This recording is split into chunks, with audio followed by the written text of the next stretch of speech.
السلام علیکم ورحمت الله وبرکاتہ.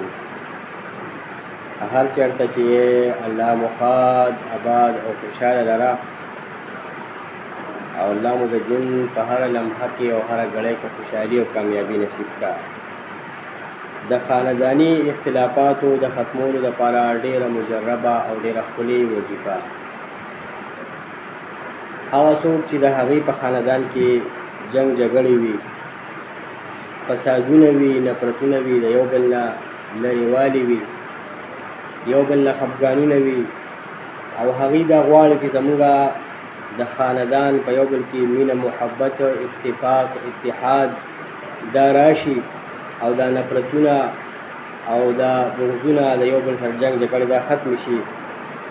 نو دغه خاندان خلکو له دا پکار دي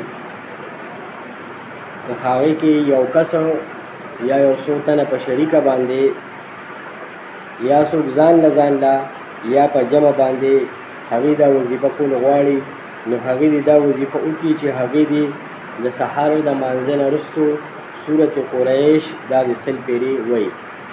سورت قریش لإیلاف قریش سورت دا د سحر د مانځه نه بعد 100 پیرې وایي. که یو کس وي نو هغه د سحر د مانځه نه بعد 100 پیرې وایي. که 2 کسه وي نو په 2 کسو کې د هر یو کس یو کس هغه د 100 پیرې ووایي. که 3 کسه وي چې څومره کسان سیوا وي نو هر کس ته 100 پیرې وایي.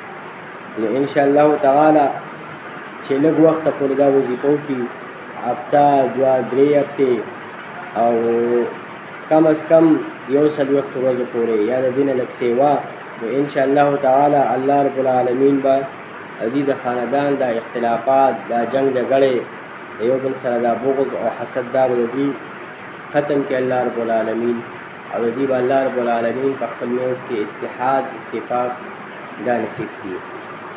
خو دا به په یاد ساتئ محترمو، دا وظیفه چې کله هم کوي، که یو کس یې کوي او که 2 کسه یې کوي، نو هغې به د دې وظیفې د کولو په وخت کې په ذهن کې دا خیال ساتي چې الله زموږ د خاندان دا نفرت او حسد او جنگ جګړه د یو بل سره دا ختمې کړي او دوی د خپل منځ کې اتحاد او اتفاق دا نصیب کړي.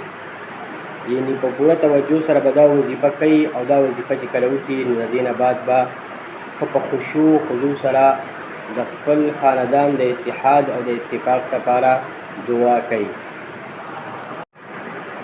امید دی چې په دې وظیفه باندې به تاسو پوه شوي یې، او څوک هم چې د دې وظیفې اجازت اخیستل غواړي نو هغه دې ما ته کمنټس وکړي، زه به هغه ته د اجازت د اخیستلو طریقه وښیم. د داسې قسمه وظیفو دپاره او داسې قسمه مجربو وظیفو او تعویضونو دمونو دپاره زموږ چینل ضرور سبسکرایب کړئ.